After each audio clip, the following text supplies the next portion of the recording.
মৰমৰ ছাত্ৰ-ছাত্ৰীসকল, আমি প্ৰজ্ঞান বৃত্তি পৰীক্ষাৰ বাবে প্ৰস্তুতি চলাই আছো। আজি আমি চতুৰ্থ আৰু পঞ্চম শ্ৰেণীৰ বাবে সাধাৰণ জ্ঞানৰ কেইটামান অতি গুৰুত্বপূৰ্ণ প্ৰশ্ন তোমালোকলৈ লৈ আহিছো। আমি আজি এই ভিডিঅ'ত আলোচনা কৰিম ধুনীয়াকৈ, সো তোমালোকে ভিডিঅ'ৰ শেষলৈকে মনোযোগেৰে চাই থাকিবা। ইতিমধ্যে চতুৰ্থ আৰু পঞ্চম শ্ৰেণীৰ দুইটা শ্ৰেণীৰে উপযোগী হোৱাকৈ গণিত বিষয়টোৰ বহুতো প্ৰশ্ন তোমালোকলৈ আগবঢ়াইছো। তোমালোকে যদি এতিয়ালৈকে ভিডিঅ'সমূহ চোৱা নাই, এই ভিডিঅ'ৰ ডেছক্ৰিপশ্যন বক্সত লিংকসমূহ দিয়া আছে, চাই ল'বা, ঠিক আছে। আৰু তোমালোকে অন্যান্য বিষয়সমূহৰ ভিডিঅ' পাবৰ কাৰণেও তোমালোকে এই চেনেলটো ছাবস্ক্ৰাইব কৰি ৰাখিবা। সো আৰু তোমালোকে যদি ভিডিঅ'টো ভাল পোৱা, লাইক কৰিবা আৰু শ্বেয়াৰ কৰিবা। আৰু কিবা যদি জানিবলগীয়া থাকে কমেণ্ট কৰিবলৈ নাপাহৰিবা, ঠিক আছে। সো আমি আৰম্ভ কৰোঁ আজিৰ আমাৰ সাধাৰণ জ্ঞানৰ প্ৰশ্নকেইটা আলোচনা কৰোঁ। সো ইয়াতে তোমালোকে দেখিবলৈ পাইছা প্ৰথম প্ৰশ্নত কি কৈছে চোৱা, কৈছে যে চিকিৎসা বিজ্ঞানৰ গৱেষণাৰ বাবে নিজৰ দেহ দান কৰা অসমৰ প্ৰথমগৰাকী মহিলা কোন আছিলে?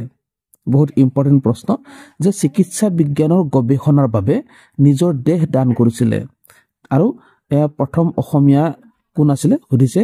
উত্তৰটো হৈছে ইলোৰা ৰায় চৌধুৰী, ঠিক আছে। কোন আছিলে? ইলোৰা ৰায় চৌধুৰী।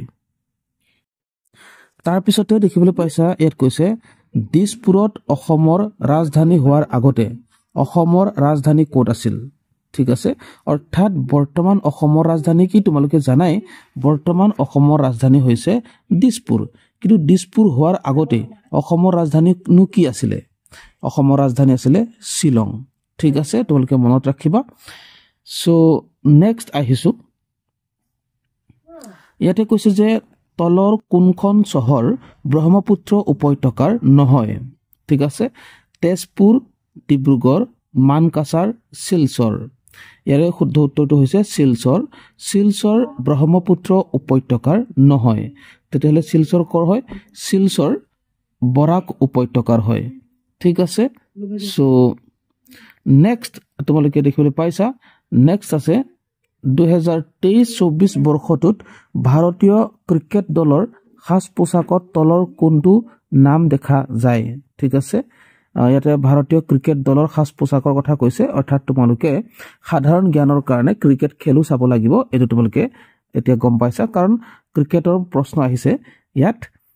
ইয়াৰ উত্তৰটো হৈছে ড্ৰিম 11। ড্ৰিম 11 তোমালোকে দেখিবলৈ পাবা। তাৰপিছতে চোৱা, তাৰপিছত কৈছে জিলা আৰু চহৰৰ অশুদ্ধ যুটিটো বাছি উলিওৱা।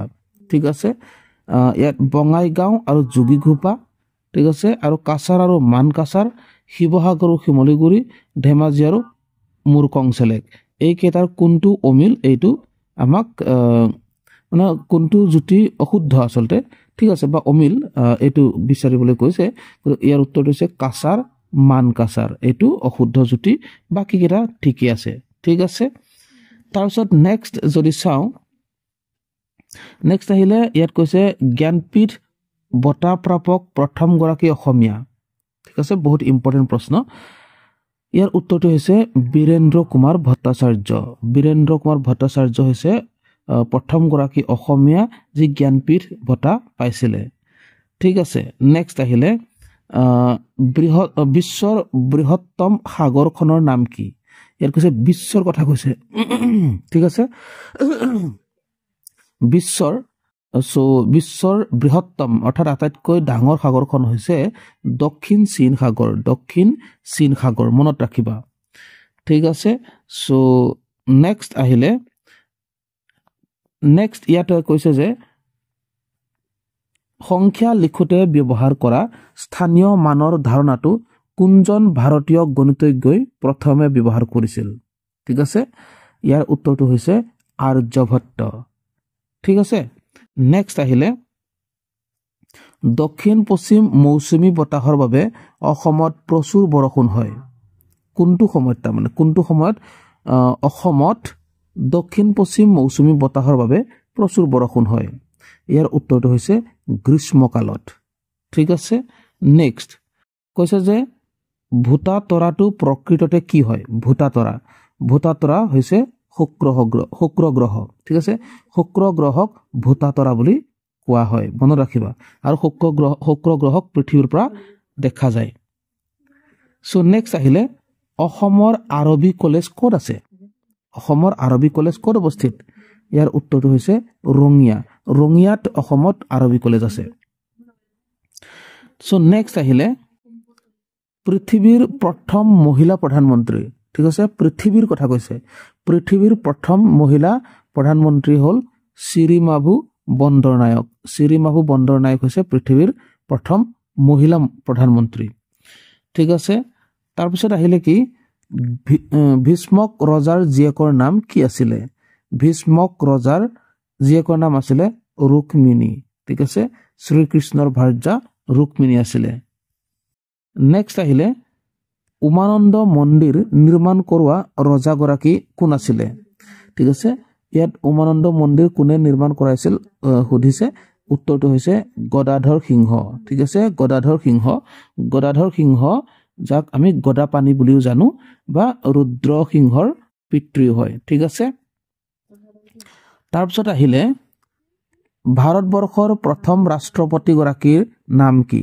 ভাৰতবৰ্ষৰ প্ৰথম ৰাষ্ট্ৰপতি আছিলে ডক্টৰ ৰাজেন্দ্ৰ প্ৰসাদ ঠিক আছে তোমালোকে খুব মনোযোগেৰে চোৱা আৰু যদি বুজিবলৈ টান পাইছা বা মনত ৰাখিবলৈ অসুবিধা পাইছা তেতিয়া তোমালোকে কি কৰিব লাগিব ৰিভাইজ কৰি চাব লাগিব ঠিক আছে ভিডিওটো আকৌ প্ৰথমবাৰ চাবা ঘূৰাই চাই থাকিবা তোমালোকৰ মনত থাকি যাব ঠিক আছে নেক্সট আহিলে স্বাধীন হোৱাৰ পূৰ্বে ভাৰতবৰ্ষ কাৰ অধীনত আছিল ঠিক আছে ইয়াৰ উত্তৰটো হৈছে ইংৰাজৰ অধীনত ইংৰাজে আমাৰ দেশখন স্বাধীন কৰি ৰাখিছিল প্ৰায় 200 বছৰ কাল আমাৰ ভাৰতবৰ্ষ ইংৰাজৰ অধীনত আছিলে ঠিক আছে তাৰপিছত 1947 চনৰ 15 আগষ্ট তাৰিখে পুনৰ স্বাধীনতা লাভ কৰিলে ঠিক আছে তোমালোকে জানাই বহুত কথা হলেও কৈ দিছো ওকে নেক্সট ফুটবলৰ ক্ষেত্ৰত সৰ্বোচ্চ নিয়ন্ত্ৰক সংস্থাটো কি ঠিক আছে ইয়াৰ উত্তৰ হৈছে ফিফা FIFA ফুটবলৰ ক্ষেত্ৰত সৰ্বোচ্চ নিয়ন্ত্ৰক সংস্থা তাৰপিছত আহিলে অসমক এখন নদীমাতৃক দেশ বুলি কিয় কোৱা হয় ঠিক আছে অসমক এখন নদীমাতৃক দেশ বুলি কিয় কোৱা হয় ইয়াৰ উত্তৰটো হৈছে ইয়াত নদ নদী বেছি আছে অসমত নদ নদী বেছি থকাৰ কাৰণে অসমক নদীমাতৃক দেশ বুলি কোৱা হয় ঠিক আছে নেক্সট আহিলে উত্তোলিত জাতীয় পতাকা এখনৰ ওপৰৰ ৰংটো কি হ'ব লাগে ঠিক আছে ওপৰৰ ৰংটো কথা কৈছে যেটা আমি জাতীয় পতাকা উত্তোলন কৰো ওপৰৰ ৰংটো কোনটো হ'ব লাগে গেৰুৱা ৰং হ'ব লাগে ঠিক আছে গেৰুৱা ৰং যেটো কমলা ৰঙৰ নিচিনা গেৰুৱা ৰং হেতু ঠিক আছে আৰু একেবাৰে তলৰ ৰংটো হয় সেউজীয়া ৰং ঠিক আছে আৰু মাজৰ ৰংটো বগা তোমালোকে জানাই জাতীয় পতাকাৰ তিনটা ৰং থাকে ঠিক আছে তাৰ পিছত আহিলে চোৱা অসমখন ইংৰাজৰ অধীনত যোৱাৰ আগতে প্ৰধানতঃ কাৰ শাসনত আছিল ঠিক আছে তেতিয়া অসমখন কাৰ শাসনত আছিল আহোমৰ শাসনত আছিল আহোম ঠিক আছে আহোম ৰাজা কোনে প্ৰতিষ্ঠা কৰিছিল জানানে চুকাফা ঠিক আছে হেকানে ঠিক আছে আহোম ৰজা যি চুকাফা আছিল চুকাফাই আহোম ৰজা প্ৰথমতে কি কৰিছিল স্থাপন কৰিছিল ঠিক আছে ঠিক আছে নেক্সট আহিলে ইয়াৰ কৈছে লোকসভা আৰু ৰাজ্যসভাৰ সদস্যসকলক কি বুলি কোৱা হয় লোকসভা আৰু ৰাজ্যসভাৰ সদস্যসকলক সাংসদ বুলি কোৱা হয় সাংসদ ঠিক আছে গতিকে ছাত্ৰ ছাত্ৰীসকল আমি আজিৰ ভিডিঅ'ত তোমালোকক এই কেইটা প্ৰশ্ন আগবঢ়ালো পিছৰ ভিডিঅ'ত আকৌ এনেকুৱা প্ৰশ্ন আগবঢ়াম তোমালোকে চেনেলটো সাবস্ক্ৰাইব কৰি ৰাখিবা পিছৰ ভিডিঅ'টো যাতে তুমি আটাইতকৈ আগতে পাই যোৱা ঠিক আছে সো